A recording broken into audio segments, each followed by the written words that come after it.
I'm a straight person. Would you consider yourself a philosopher? I really don't know, to be honest. Do you believe in God? One thing that I really dislike of Bulgaria, Are you in love? yeah, there is a big misconception, mind fart. Why did you fall in love with philosophy? So somebody tried to rob me with a gun. Are you happy right now? Who do you think is the most overrated and the most underrated philosopher from all humankind? He was a very big and fat man like Professor Lucci. If Socrates, Nietzsche and Kant were in a bar fight, who would win? No, you should not go to church. John Locke or Marcus Aurelius? I admire Sartre immensely. I didn't understand anything, but I want to take a course with him. Hello, Professor Lucci. Hello. It's nice to meet you here. Thank you for coming. Nice to meet you. Hey. Honestly speaking, you're one of the most famous professors in Aubg. I think it's undisputable. And you know how I understood that you're a professor here? We had a liberal arts education course, you remember, just for freshmen.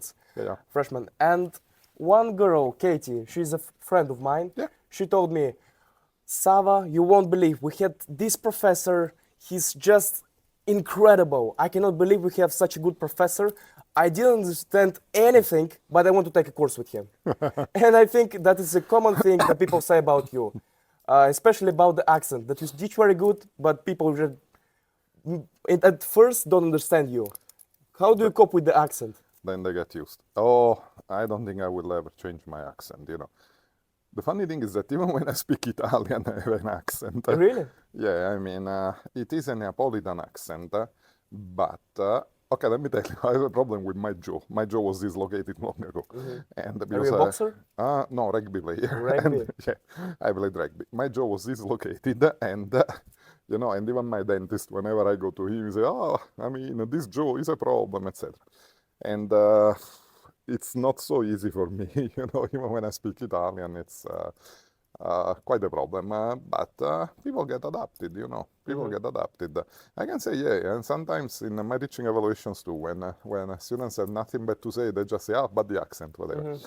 And nevertheless, the funny thing is that whenever I go elsewhere to give lectures, for instance, or seminars, you know, be it Oxford or Cambridge or the US or some other place in Europe or North America, I mean, Americans or British colleagues, students, PhD candidates, etc. They say, oh, your English is excellent, wonderful, you speak it, and so on. So they appreciate it.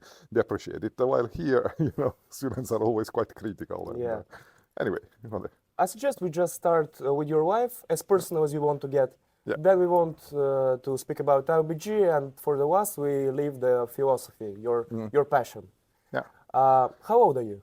I'm 47. I was born on the 30th of August 1977, so I'm 47 and a half. Where have you been born? In Naples. I was born in Naples, but I spent my childhood, I mean, I was born in a hospital in Naples, but I spent my childhood, the first 13 years of my life, in a small village, which is 25 kilometers west of Naples. It's on the sea, and it's called Fusaro. It's part of the municipality of Aubg. It's a very beautiful place, amazingly beautiful. There are lakes, archaeological sites, wonderful beaches, and it's a kind of holiday resort. And nevertheless, then when I was 13, we moved to an area in Greater Naples, let's say, and then I moved abroad when I was 25, 26 actually. When did you come to Bulgaria?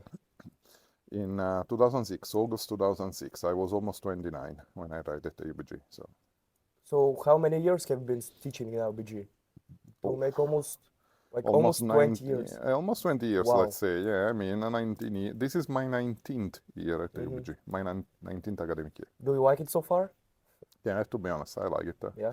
Especially if I compare it with places where I taught in the past. I can say I like to work in Italy, because being a university professor in Italy is like being retired before time, you know, because you don't have much to do. I mean, seriously, it's quite an easy job. But on the other hand, it's not well paid, I have to be honest. What you like in Aubg the most? Oh, no, there are several things. One of the things that I like is that everything is very well organized.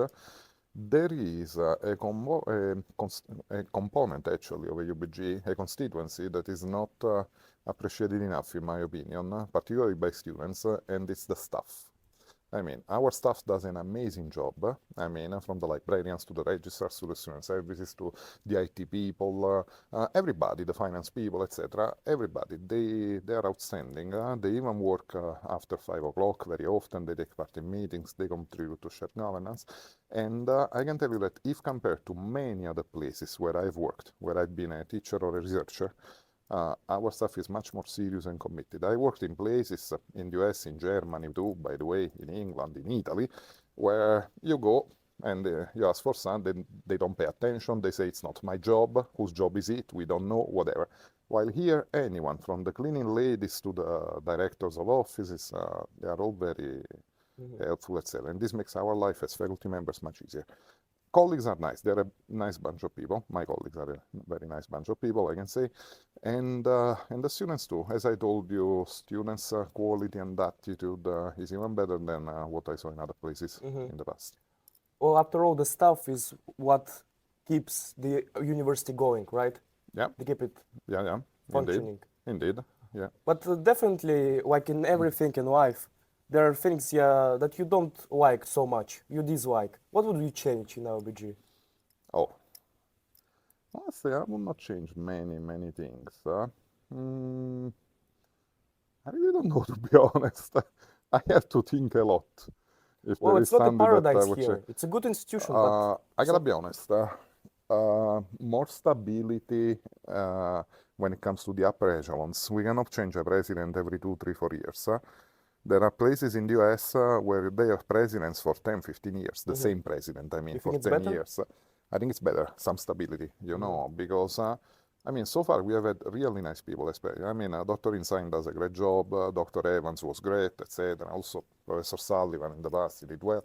But, I mean, regardless of who the person is, you cannot change a president so often, you cannot change a provost so often, because we also have changes in the provost. Same thing with the board. Now we have a new board chair. I mean, come on. I mean, we need some people who have the memory of the institution and some people who understand the institution. And to do so, I mean, you cannot change so often. And it's a pity. It's a pity because, as I said, the staff does an amazing job because most of them are people who have been here for ages, you know, many of them, by the way. Same thing with the faculty. We have new professors, of course, because we are expanding, but there are professors like, I'm thinking of Bobby Phillips, Vidar Erdinch, Jeff Nielsen, Tatiana Ivanova, and many other colleagues who have been here for ages, and, you know, they know the university, they know how to do things, even in other departments, in the history department, Marcus Winros, and Professor Gradeva, you know, they're all great colleagues. And it's a good combination to have this long-term faculty and some new faculty, new blood, you know, which is needed. In the administration, we need to retain top administrators for long in order to do even better. And then, what else? What can I say? I mean, no, to be honest, I'm satisfied with the salary and benefits and with the working conditions. Well, something else, honestly, yeah, when it comes to my job in particular, we do an awful lot of administrative work, a lot. If compared in particular to other American universities, I have to say, or colleges, not to mention European universities, by the way. I mean, I've been in places where I've worked and where I've seen people working, and I can say that the amount of paperwork that we do is impressive. Sometimes it's things that the staff does in other places. Sometimes it's things that are superfluous, in my opinion. It can be reduced. It can be reduced. If one day, for instance, the provost or the dean, whatever, ask me what would you change in your job, I would say perhaps, I mean, less administrative work will benefit our research, first and foremost, and our mentoring, you know, because all the time that we spend on paperwork is also time taken away from the good students, good students whom I would like to mentor in an even better way. I have students who come and ask me if they can write an independent study, a senior thesis, and I can be their advisor. I would like to work with these students even better, you know, but it's a matter of time. Yeah, it's understandable. What about Bulgaria? You like it here? What you dislike? I like the people in Bulgaria. People are very nice, very quiet, very polite, very friendly. I like Bulgarian people a lot, really. Yeah, my wife is Bulgarian, by the way, you know.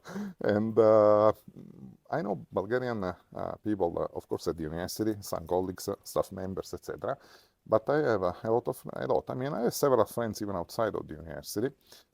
I mean, my son is at school and he plays football, and the parents, of my son's friends are our friends too.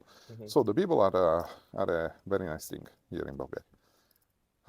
One thing that I really dislike of Bulgaria, the roads and the walkways. I really don't understand why this country cannot have well-paved roads, well-made walkways. Yeah. And this is a problem of Blagoevgrad in particular, by the way. And it's a problem of the country in general. I've been in many other places where, beautiful cities, beautiful towns, but the roads were awful. Yeah. Unfortunately, it's not easy to wear good shoes and to make sure that your car doesn't break if the roads are so. Yeah. I mean, there are big holes on highways where you're supposed to go at 120 kilometers per hour, and you see holes over there. Yeah. It's absurd. I mean, And it's dangerous. it's dangerous. Yeah. For working so many years as a teacher, so many, like thousands of students have come through your teaching, right? And you definitely have not a type, but maybe a description of a student, your ideal student. Who would it be? For example, a person who is passionate about philosophy, let's say. Do you want the name of a person, or do you want a model, qualities, let's say. qualities? Okay, that's fine. Yeah, because I've had students, students that correspond to my model. Not many, I have to say, because perfection is not in everyone, actually. No, I have to say, number one, there must be people who must have an interest in learning and not only in grades. Okay? And when I say learning, I don't mean only learning concepts and notions, but learning skills, how to do things. They must have an interest in this, and they must have an understanding of the fact that when they take classes, what comes first is to develop their own skills, their critical skills, their intellectual abilities. It's not just getting a piece of paper where it's written A minus, B plus, or whatever. Okay. So first of all, it's a matter of attitude. Then, when it comes to the matter to skills in particular, there are people who must have a kind of how can I say, predisposition, or at least a willingness, aptitude, I would say, to think in a linear way, in a logical way, according to a well-structured order, well-organized order. This is essential to be a philosopher. This is essential because, philosophy is mostly about well-organized thinking, and that's what I try to teach. When there are these two things, that is a genuine interest in learning and developing your own skills, and a kind of potential predisposition, we can say, to think in a linear way, in a logical way, etc., more than half of the job is done. More than half of the job is done, because then we just have to fill the frame with contents, essentially. So, and the contents come from classes, from readings, from course materials. Yeah, I would say that in order to be a good student in philosophy, you need essentially these two things. About linear style of thinking, one thing I noticed about like a myth and misconception about philosophy in general is that people tend to think that it is like something chaotic. People just say some stuff. It's not really organized. So you think it's not true. Yeah, this is a big misconception. They think it's just blah, blah, blah. Yeah. It's just, a matter of thinking and saying whatever crosses your mind. I've had students like this. Seriously. Not many, thank God, not many. And I had serious problems with people like this, to be honest. It's problematic to deal with students who believe that doing philosophy means just to express your thoughts as they come to your mind. Philosophy is not a matter of opinion. I always tell my students at the start of each class, I say, it's not a matter of opinion, it's about developing arguments, it's about giving a reason to support your claims, it's about reasoning, because an opinion in itself is comparable to a mind fart. Okay, and even an idiot can fart an opinion. Okay, but a philosopher proper, or a rational person, I don't want to say the word philosopher, a person who uses their intellectual skills properly is a person who gives an argument, who bases his or her reasoning on evidence, okay, on well-grounded basis, foundations, And this is something that I try to teach to students. I tell them, opinions are nothing. If you say, I have this opinion and that's it, I will not accept it. I will accept your viewpoint, your position, your claim, your conclusion, however you want to call it, if you support it with an argument, with a reasoning. Yeah. Give a premise, give some evidence to start with, and then, or give a logical, a premise or observation, and then you develop a reasoning and you reach some conclusion. That's okay for me. But an opinion in itself doesn't matter, doesn't count at all. It's a problem. Unfortunately, it's a problem. Many people really don't do. They do philosophy as in the way Woody Allen parodied in his movies, in the way Woody Allen mocked in his movies. He's a genius. And, sometimes when he said, oh, I've read the Kierkegaard, when he said to a girl that he liked without even knowing what Kierkegaard is, who Kierkegaard was, by the way. Anyway, so that's a problem, yeah. Why did you fall in love with philosophy? Why or when? Why? Why? And I don't when? know. The To be story. honest, I was 17 years old, and I was at high school, and because in Italy we study philosophy in the last 3 years of high school. High school is 5 years in Italy. The last 3 years, philosophy, the history of philosophy is one of the disciplines. I was 17, and one of the authors we studied when I was 17 was Immanuel Kant. And I was really impressed with Kant's theory of knowledge and with Kant's ethics as well, but particularly with his theory of knowledge, to be honest, because he had somehow he had achieved the synthesis between the empiricist position and the rationalist position, because he understood that our knowledge starts with experience, thanks to experience, sensorial experience, but not all knowledge comes from experience, because our mind is also active. Our mind has some mechanisms. It talks of forms and categories of knowledge. So our mind is not simply a passive recipient of impressions, but it's also the organizer of these impressions. And something else that I really like in him is that the world is essentially, the world for us is the world that appears to our eyes, to our senses, essentially. We cannot know, the substance of things in themselves. And what we have to be satisfied with is, the world that emerges, the world of knowledge as it emerges from our mind's interaction and our senses interactions with what appears to us. We call it phenomenon, the world as it appears to us. So, and I don't know, I fell in love with Kant, essentially, with his philosophy. Then it was at the end of my 4th year at high school when we studied Kant. And then in the following year, we studied the last 200 years of philosophy, from the German idealist, to the present. And I really liked other authors. I liked Karl Popper very much. He was the very last author we studied when we were at high school. When I was at high school, I liked his political views and also even more his theory of knowledge.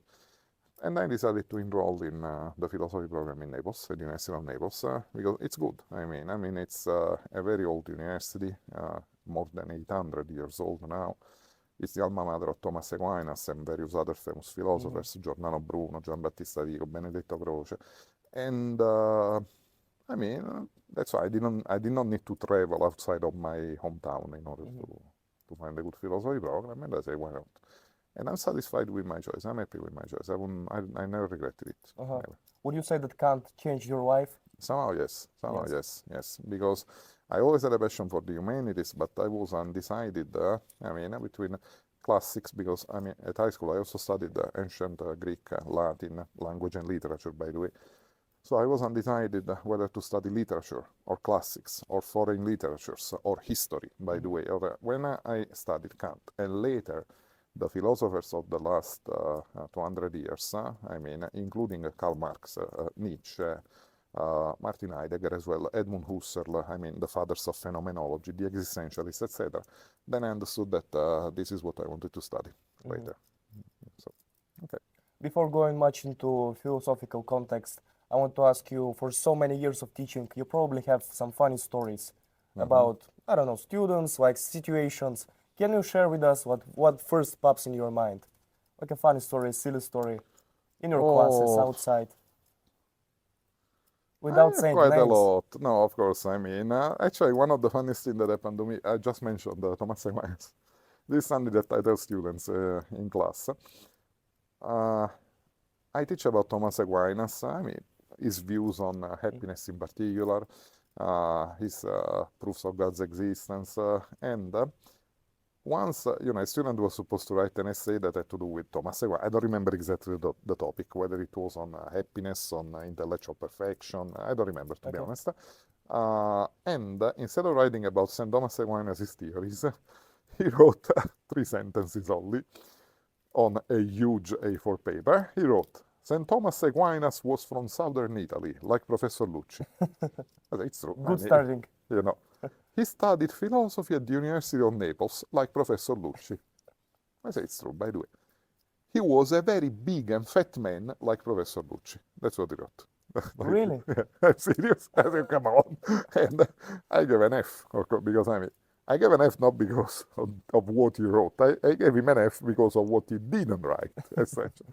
And then he came to my office and he said, but why did you give me an F? I said, oh, look at what you wrote on the exam over there. But I didn't write anything wrong. So you say once again that I am fat and big like Thomas Aquinas. Anyway, that's a very funny story. I have many others, I have stories about mistakes made. When I teach, another story is about a girl who had to write an essay. It was an assignment in the past that I gave, about their own take on philosophy and the meaning of life, by the way. And this girl wrote, when I was a child, I thought that adultery was a great thing. Now that I've reached adultery, I don't think it's so nice. Okay. And I wrote, as a feedback, I said, you mean adulthood, because adultery is something else. You know what it is, basically. Anyway, whatever. I have many other examples, and now they don't come to my mind, really. Anyway. Would you consider yourself a philosopher? No, I'm just a historian of philosophy, to be honest. And I'm good enough at what I do, the history of philosophy. And I had to be a philosopher. Aristotle was a philosopher. St. Thomas Aquinas was a philosopher. Kant was a philosopher, But to take a philosopher, it takes an effort, actually, to be an academic philosopher, I have my own views on life, of course. The problem is that I'm still searching, I'm still doubting, I'm still elaborating, etc.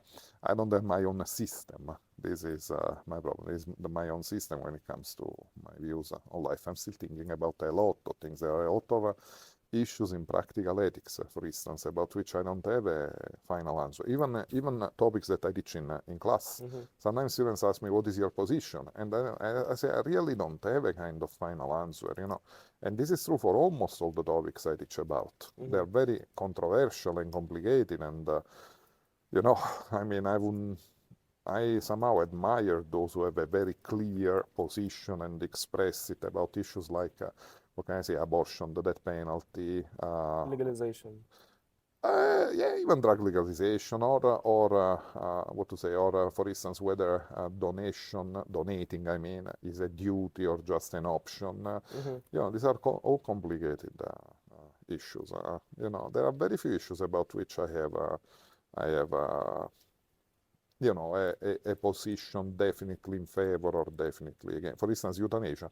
I am definitely in favor of voluntary euthanasia, by the way. Okay, or what can I say? Suicide. I firmly believe that suicide is a matter of individual choice. The law should not deal with punishing those who try to attempt suicide, for instance. But when it comes to other issues, such as those that I've just mentioned, I am quite torn, But about suicide, let's say a person is going to commit suicide. Would you prevent it? I would advise against, definitely. Advise against, but not forcefully. Of course not. No. No, okay. It depends. If I see someone who is trying to jump from a bridge, of course I will try to rush to catch this person. Yeah, but it's his choice, isn't it? I know. That's why. When one decides to do it, better to do it where nobody can save you. Yes, yes.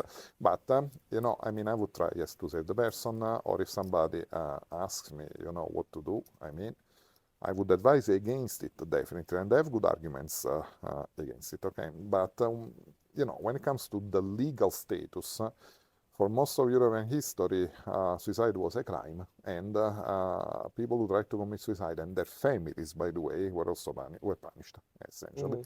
I disagree with this. I think it's a matter of individual choice, but I would still advise against it, because I often think of my life as if when I was 21 years old, I had a very bad experience. Somebody tried to rob me with a gun, and they even shot, They did not hit me, actually. And the funny thing is that I had the equivalent of €5 in my pocket, and I risked my life for €5 Yeah.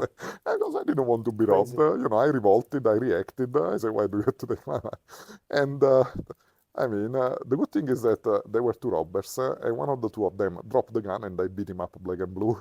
I sent him to the hospital, Oh, essentially. wow. It was a Saturday night. I was coming back from an evening with friends, and Crazy night. I often think if I was shot and killed when I was 21, if I died during that event or for some other reason, Yeah. I would not have been happy at all, because I would not have seen Aubg. Hey, this. I would not have met my wife. I would not have had my kid, who has given me a lot of satisfaction so far, even though he's only 10 years old. I would not have been in America, in Australia, in Germany, and Wife. life. I would not have all this experience. I would not have met very nice people. Of course, life is not only beautiful things, because I've had problems. I've had health issues a couple of years ago. Three operations, and I met very bad people in my life, unfortunately. But I think that despite that, even the bad experiences help us to grow, and they are interesting somehow. So, if I died when I was 20, 21, I would not have had all these things in life. But going back to the example with the bridge, would you save a person because you want to save his life, or because you want to do it because of you? Because you wouldn't live good if you don't save him? No, I think that every life is inherently worth. Okay, every human life is inherently valuable. Not only human, I don't eat animals, I don't eat mammals in particular, chickens, etc. Because I think that every living being has an inherent value. So, whether a stranger, somebody, whatever, but even people that I know, whether they live or die, it doesn't really change my life much. But I think I would do it because of their life, because I think it's valuable to them, and I think that they should have the chance to live a nice life. So I want to ask you several questions that are deeply and that are profound philosophical questions. Yeah. And I'm not expecting, like, as you said, you have different opinions, and you're not yet decided on different things, different topics. But for now, in 2-3 sentences, can you say a definition from your personal point of view of happiness, let's say? Oh, I even teach about this, but it's not easy. Yes, I understand. Yeah, I like, I would combine two views. That is one of the first. I teach a whole course that is devoted essentially to how to have a happy and good life. I think Aristotle was right when he said, to be happy, you need to be fine with yourself. You need to feel well-being. You need to be okay with yourself and with the people who do matter in your life. So if you have a family, you want to be fine with yourself and with your wife, your children, your parents, your siblings, etc. Or good friends as well. Even though, keep this in mind, I had a good friend. He was my neighbor long ago. He died, unfortunately, a few years ago because he was older than my parents. He always said something very nice. He said, God gave me my relatives, but when it comes to my friends, I want to choose them. Okay? And so, if you choose your friends and they are nice people, you should be in peace with them too. So I think this is the first element of happiness, to be fine with yourself and with those around you who do matter in your life. Then there is something else, and it has to do with the view of happiness as self-fulfillment. This is a view that has been developed by a 20th century philosopher, Joe Feinberg is his name. For me, he was a very interesting and a convincing thinker, by the way, American. He died in 2004, if I remember well. Anyway, Professor Feinberg said, if you want to have a really happy life, you have to fulfill your potential. You have to understand the things that you are good at and the things that you like. So it's a matter of potential and preferences. and cultivate actually But can your really fulfill your skills. potential? Do you think the person can fulfill all his potential? No, but by fulfilling, we don't mean a kind of result. We mean a process. So if you engage in a process of self-fulfillment, in a process of fulfillment, gradual fulfillment of your potential, in a way that you like, in activities that you enjoy, then you will have a happy life. Let me give you an example. If, for instance, you're a student and you understand that you are particularly skilled at mathematics, for instance, okay? And not only you're particularly skilled, but you also enjoy studying this stuff and you enjoy solving problems, exercises, etc. Perhaps you should choose to major in mathematics and then go on and do graduate studies in math, become a professional mathematician. I say mathematics, but it can be economics, history, political science, whatever, marketing, whatever, and become a professional or an academic in that field. And it will help you a lot. So as you can see, it will help you a lot to fill your days with things that are interesting to you, enjoyable, and that you are good at. Because you have to think that, unfortunately, because of Adam's sin, we are condemned to work, you know. So 8-9 hours per day, sometimes even more, unfortunately, 5 or even 6 days a week, we are condemned to engage in this kind of activities that enable us to earn our daily bread. And you want to spend these 7, 8, 9 hours per day doing something that you like and doing something at which you succeed, by the way. Seems reasonable. That's why. So I think these two elements. Number one, be fine with yourself and the people that you love and that matter in your life. Number two, make sure that when it comes to your job, but even your hobbies, your other activities, etc., make sure that you do things that you like and you are good at. I think they are a good recipe to have a happy life. So, can you briefly say, do you believe in God? No, to be honest, I don't. I have to be very honest. You know, when it comes to the Christian God, I'm sorry because I have some friends of mine and some relatives of mine who are really believers, you know. But for me, it's a beautiful fairy tale, you know. I mean, Opium for the people. Somehow, yes. Somehow it's also opium for the people, yes. It's one of the few things of the few Marxist concepts that I adopt, honestly. No, I have to be honest. I mean, I don't believe in, in the Christian or Jewish or Muslim version of God, you know. And even when it comes to a philosophical God, the God of rational theologians, the God of natural theology, I mean, which is what I also teach in class, you know, when I teach about the proofs of God's existence, the refutations, etc. No, I really cannot come to the conclusion that this universe, this life, this world was created by God. I believe in more scientific and convincing, indeed, explanations. The point is that sometimes I hope there is a God. I hope there is an afterlife. But it's only a matter of hope, you know. And we cannot infer certainties from mere hopes, to be honest.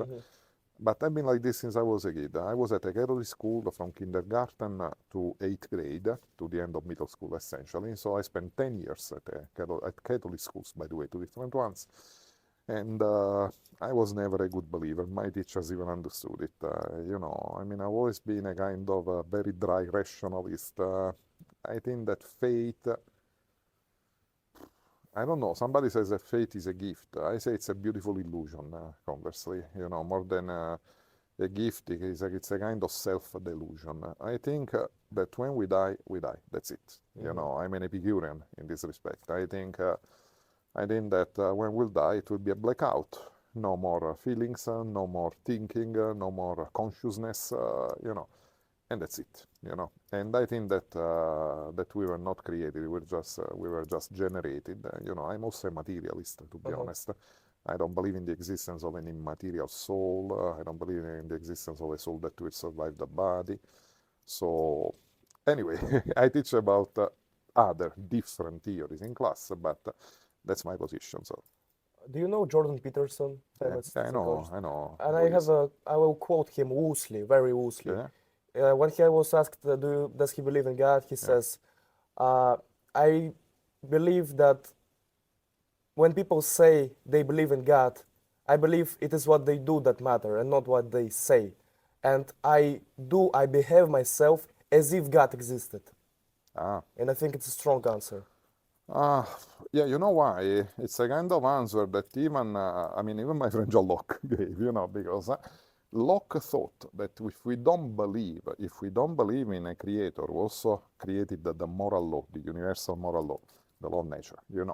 And if we don't believe that this creator will reward or punish us in the afterlife, then it's very difficult to be moral. Okay, so I think that Jordan Peterson meant this.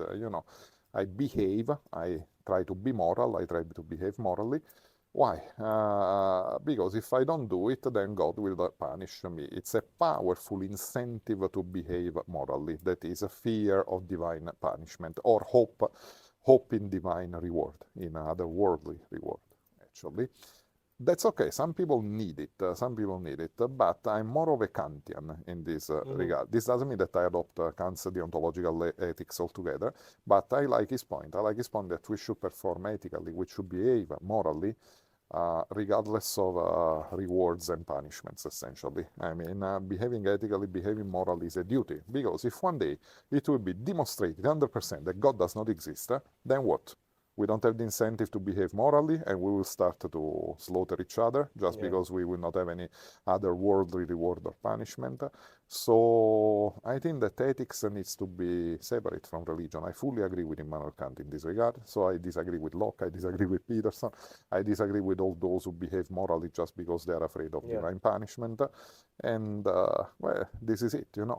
On the other hand, I can say totally, me too. I don't really care whether people behave morally because they are believers in God and they're afraid of hell, for They instance. still behave morally.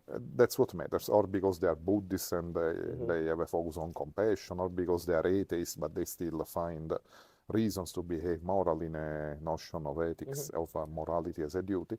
I don't really care about the reasons why people do behave morally. What matters is that they do behave morally. I'll say last thing and then we'll move to the next topic. Okay. I believe there is a Jewish anecdote. A school and a school teacher says, children, let's go outside and scream to the clouds, God does not exist. And they go outside and they scream, God does not exist. And a Jewish boy does not scream that. And the children ask him, why didn't you scream? And he says, well, if God really didn't exist, why would I scream? And if God did exist, why would I scream? Like, but indeed, this is in line with the agnostic position, which is Immanuel Kant's position. He says, I have no way to prove, indeed, I have no way to prove that God exists. I have no way to prove that God does not exist. And this is in line with another, author, Albert Camus, I think it was. Albert Camus said, if nobody ever talked to me about God, I would never I would never come up with this idea that there is a God, actually. I think that most people have this belief of God, or discussions, questions about God, just because since they were children, they were indoctrinated. Aesthetically, culturally. Indeed. Culturally. It's a cultural concept, it's a cultural construct, But I think that many people in the world would not end up independently, autonomously they would not come up independently, autonomously with the idea that there is a God if they were not told by their parents, their teachers, their priests, or whatever. So I don't understand this is a point that one of my students made in the past in the evaluations, by the way. I don't understand why all this focus on God, but there is. And so we have to cope with it, So very briefly, or in 2 or 3 sentences, what's your definition of love? Oh, this is once again Albert Camus. Albert Camus said the same thing about God and love. He said, if nobody ever talked to me about love, I would not know what love is. It's something that... So it's a concept, it's not something natural. It's a social construct. No, I have to be honest. I don't want to seem cynical, but I also teach a course titled The Philosophy of Sex and Love, which is essentially a course in sexual ethics, but calling it sexual ethics seemed boring to me. That's why I have renamed it, I tell my students, romantic love, is a modern construct, essentially.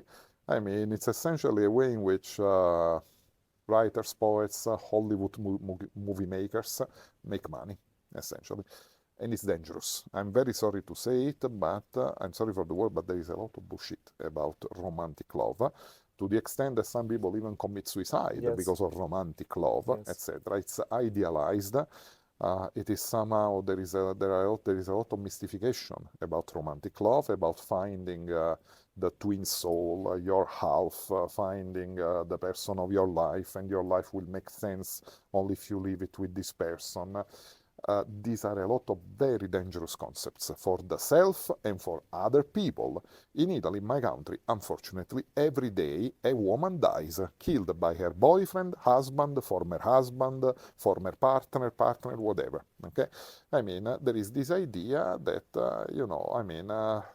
the woman is a kind of possession of the man. Yeah. It's a belonging, not a human being in her own right, and that, I mean, the man's life makes sense only if he's with this woman. Or sometimes it's vice versa. There are also women who kill their husbands or former husbands for this reason. Yeah.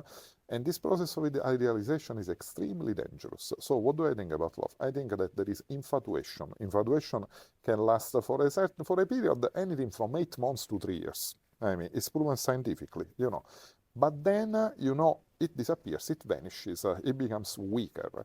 So, what is my take on love? I think that Aristotle took it right. Although he lived before the development of the sciences of the mind, Aristotle was right. He said, love between a woman and a man who decide to form a family, have children, and live their life together is a form of very strong friendship. Essentially. Or we can say that friendship is a sort of love, I mean, as he puts it. So I think that what one should consider when choosing who to live with, who to marry, who to have children with, is whether they are seriously good friends. They are very good friends, whether there is intimacy between the two people.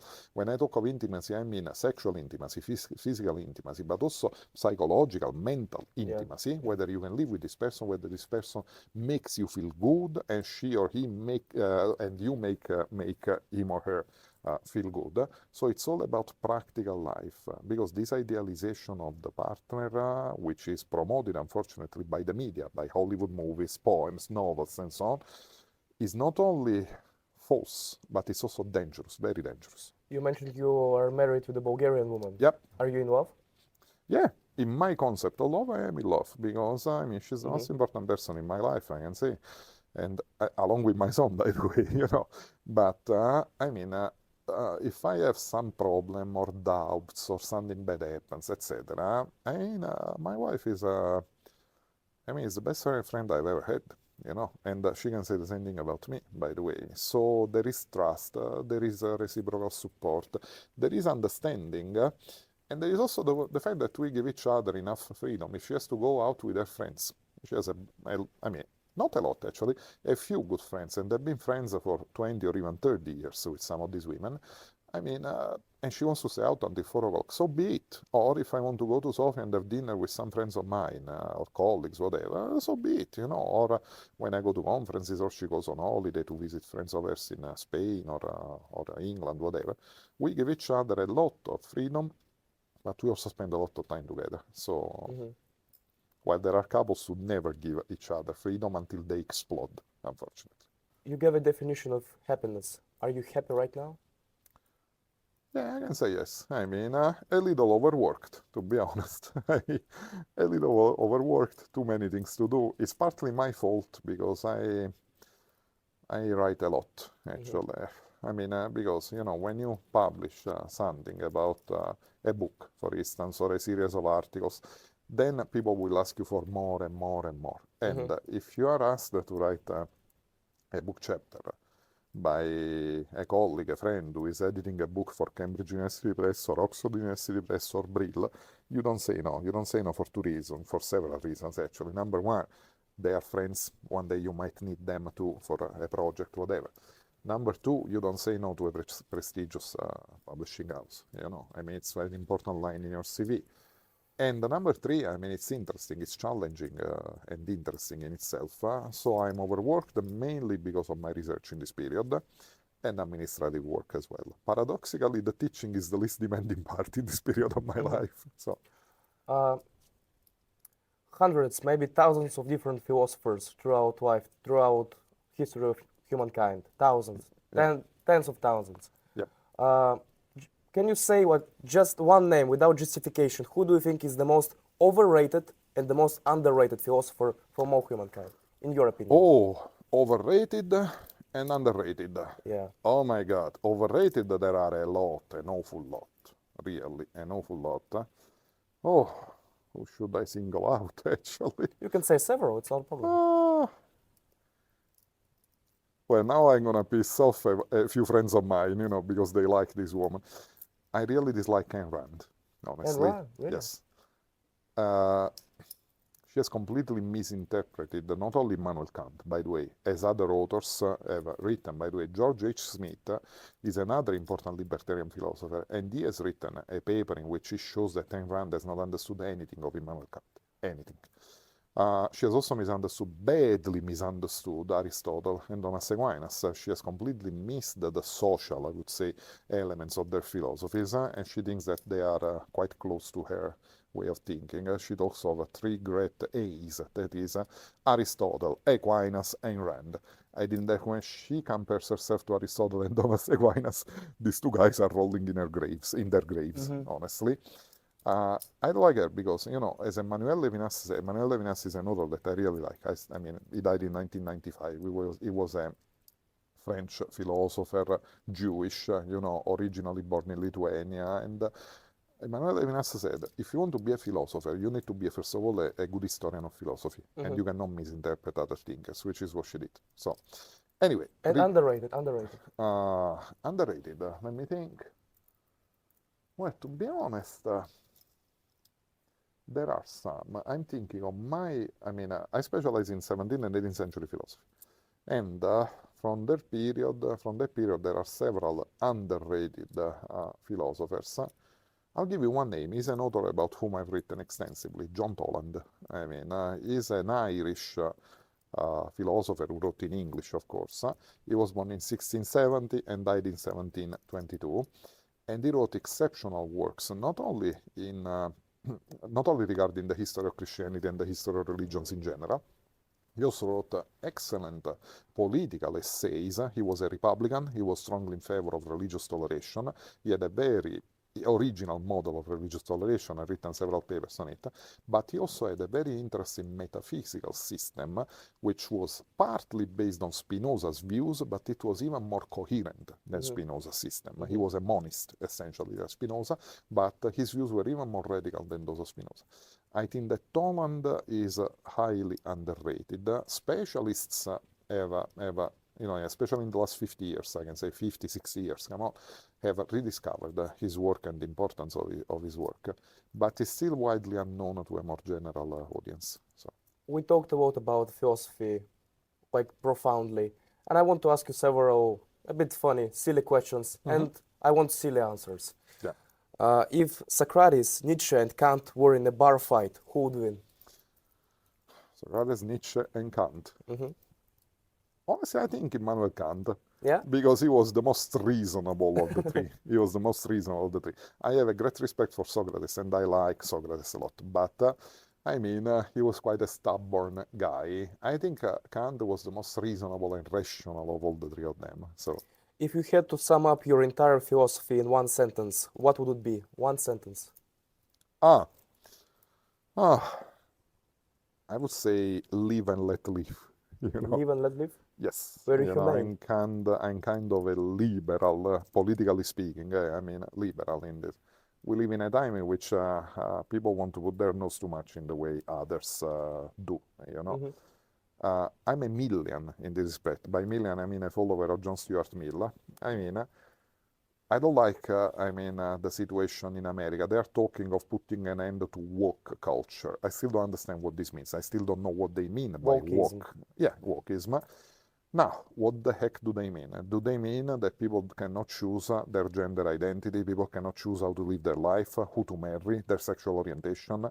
Well, this is a very highly illiberal, a very dangerously illiberal position to fight against the rights of those who are different, those who have different views concerning their sexuality, their gender identity. It's comparable to denying people the right to worship God in the way they prefer. I'm an atheist, but what right do I have to tell you, no, you should not go to church? we should put an end to God culture.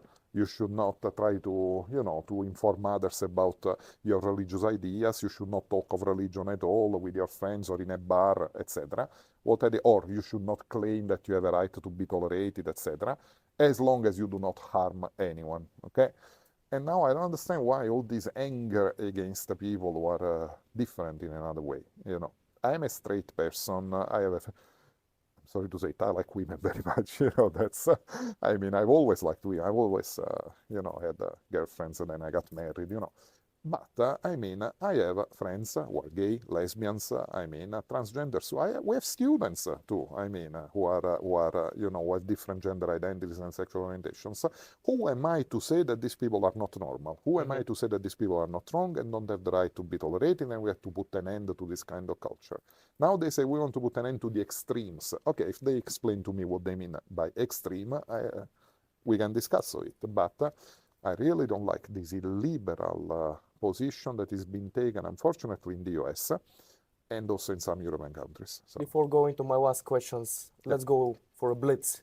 Yep. I would say philosophers, and you choose two philosophers, and you choose one who you will go with. In rather influence, personal opinion, one only. that I like. Yes. Okay, out of the two. Yes. So, okay. John Locke or Marcus Aurelius? Locke, definitely. I have to be honest. Just the names, sir, please. Okay, Just the names. Locke. I'm too close to Locke. Yeah. John Locke or Nietzsche? Still John Locke. Still. John Locke or Confucius? Locke, definitely. John Locke or Karl Marx? This is difficult, but I will still choose Locke. John Locke or Hegel? Locke, definitely. John Locke or Thomas Hobbes? Oh, Locke, 100%. John Locke or Epicurus? Still Locke, I cannot say the reasons, but I have good reasons anyway. John Locke or Socrates? See Locke. Really? Seriously. John Locke or Francis Bacon? No, see Locke. See John Locke. John Locke or Bertrand Russell?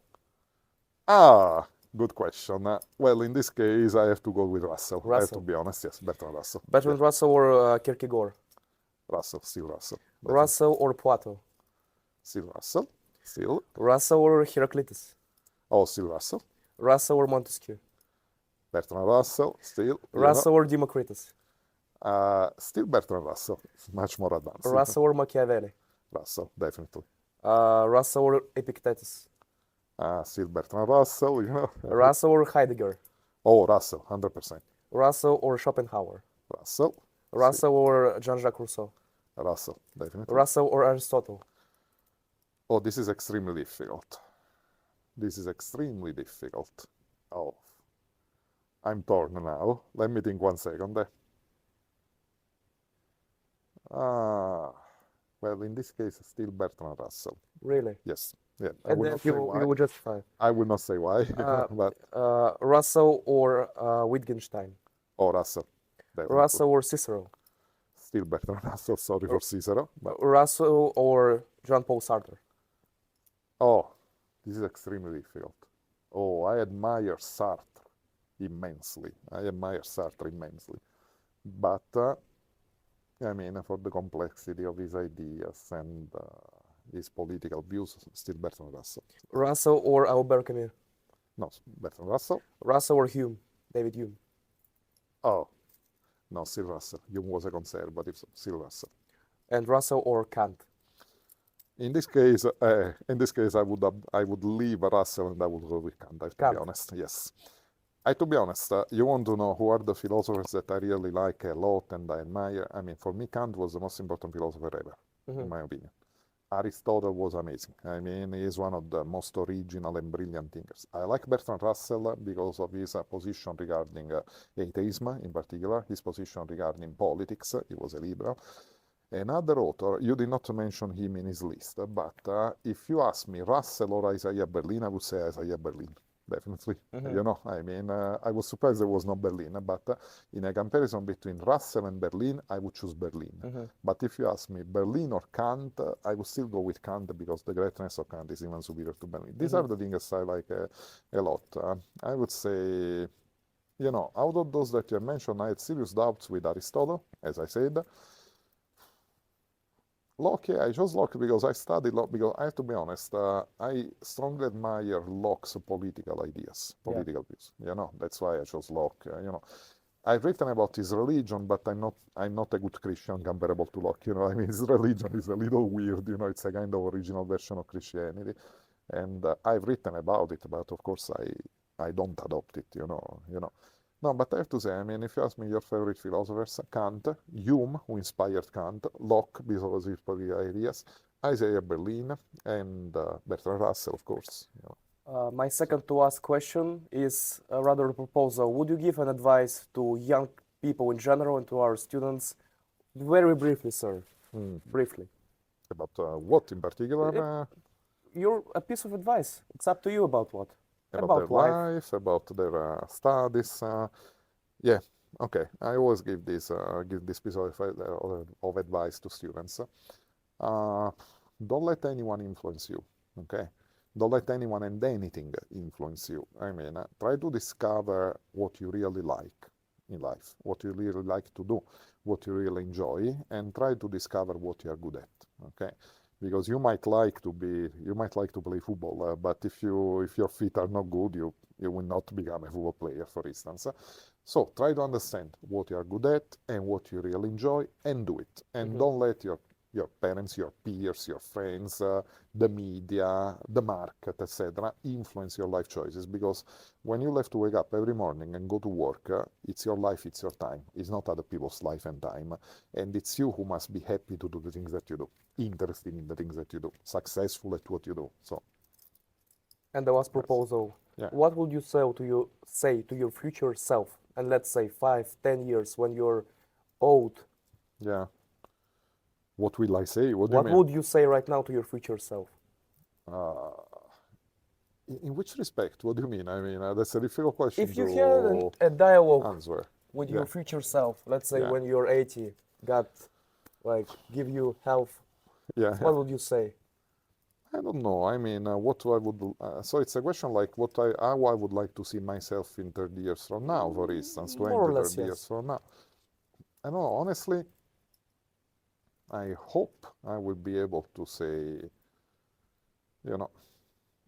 or to see myself as a person who has had a life with more, I want to use the word happiness, but more good things than bad things, I hope I will be able to tell my future self, okay, you've done a good job in taking things, naturally. What do I mean by taking things? What matters in life is not so much what happens to us, but how we take the things that happen to us.